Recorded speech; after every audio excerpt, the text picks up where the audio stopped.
یہ تو ایک بڑا ہی اسپریڈ آؤٹ ٹاپک ہے کہ مدارس کے جو، لیکن ایک سوال تو یہاں پر میں مختصر، کیونکہ ہمارا یہ موضوع نہیں ہے آج کا، لیکن مطلب میں اس ان دا کانٹیکسٹ کے جیسے اب ربیع الاول ہی ہے تو یہ بحث تو مناظراتی چھڑ جائے گی نا کہیں نہ کہیں. تو یہ چھڑ جائے، اچھی بات ہے. ہم تو کہتے ہیں بحث کرو، ڈیبیٹ کرو. میں نے ڈیبیٹر نیشن میں نے کہا یہ گریٹ ایٹ ٹاکنگ، لیکن اس کو بھی مکالمہ کرو نا سر، اس کا بھی ادب سیکھو.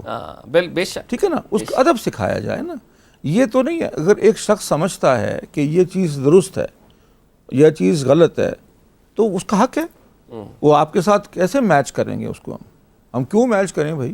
ہم نہیں پسند کرتے، ناپسند کریں. مجھے آپ یہ فرما رہے ہیں کہ دینی فریم ورک میں رہتے ہوئے بھی ڈفرنس آف اوپینین کی بھی جگہ ہے اپنی جگہ. نا بہت ضروری ہے. اچھا اسینشل ہے. نا ایسینشل ہے. میں آپ کو بتاؤں کہ فقہ اسلامی کے لیے، کسی تفہیم کے لیے دین کی، یہ ضروری ہے، ایسینشل ہے. یہ اتنا ضروری ہے جس کے لیے آپ صلی اللہ علیہ وسلم کی زندگی میں، صحابہ میں آپ کی انسٹرکشنز کے بارے میں بھی اختلافات ہو گئے. لیکن اختلاف کرنا اور مخالفت کرنا دو فرق چیزیں ہوتی ہیں. واہ واہ واہ.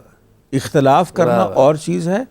اسی لیے ہمارے قدیم جو روایتی علوم ہیں اس میں الخلاف، ٹھیک ہے، وہ اختلاف یہ پڑھایا جاتا ہے کہ جی ایک اختلاف ہے کہ میں آپ سمجھتا ہوں کہ آپ نے یہ کالے رنگ کا اگر کوٹ پہنا ہوا ہے تو مجھے پسند نہیں ہے، میں نے بلو رنگ کا کوٹ پہنا ہوا ہے. اور یہ میں آج ایک اور چیز چاہوں گا کہ اس موقع پہ موقع بھی ایسا ہے، ماحول بھی ایسا ہے. دیکھیے، میں جس مسلک کو بھی یا جس فرقے کو بھی یا جس بھی مذہب کو فالو کرتا ہوں، جس بھی اسکول آف تھاٹ کو، جس اسکول آف تھاٹ کو فالو کرتا ہوں، میرے خیال میں وہ سب سے بہترین، سب سے زبردست اسکول آف تھاٹ ہے.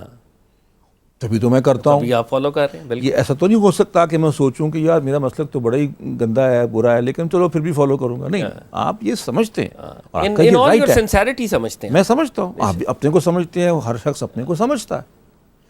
لیکن یہاں پہ وہ چیز بہت اہم ہے، کیونکہ میری دین کی تشریح یا جس تشریح کی میں تقلید کرتا ہوں، کیونکہ میرا مسلک میرے رائے میں آپ کے مسلک سے افضل ہے، اس کا مطلب ہرگز یہ نہیں ہے کہ میں آپ سے افضل ہوں. واہ واہ واہ.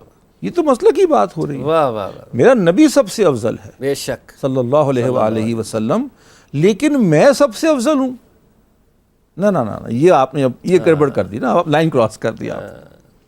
تو یہ رویہ، اگین میں نے کہا نا رویوں کی بات رہی. بات میں نے ایک جملہ نا میرے ہر ای میل کے نیچے جملہ لکھا ہوتا ہے، میں اس کو بھی آپ کے ساتھ شیئر کرتا ہوں آج، کہ لوگ اسلام کے لیے مارنے اور مرنے کو تو تیار ہیں، اس کو جینے کو تیار، جینے کے لیے تیار. جینا مشکل کام ہے نا. مارنا شارٹ کٹ ہے، مرنا شارٹ کٹ ہے. میرے نزدیک فلسفیکل بیسس کے اوپر جو سب سے برائی ہے سوسائڈ بامبنگ کے اندر، وہ شارٹ کٹ ہے. دن رات ماں باپ کی خدمت، معاشرے میں اچھا شہری بننا، حقوق العباد کے بات پورے کرنا کون کرے؟ بس بٹن دبا کے نکل جاؤ، تمہارا خیال ہے کہ اتنا آسان ہے. تو یہ اب جینے کا سوچیں، نعتیں پڑھیں، جیسے چاہیں کریں، کھانے بانٹیں، صدقہ کریں. کئی دفعہ کئی بخیل لوگ ہوتے ہیں، اسی بہانے اس مہینے وہ بھی خرچ کر دیتے ہیں باقیوں کے ساتھ مل کے، تو روز کسی غریب کو کھانا مل جاتا ہے. لیکن یار یہ رویہ ٹھیک کرو، اپنے آپ کے ساتھ زیادتی نہ کرو.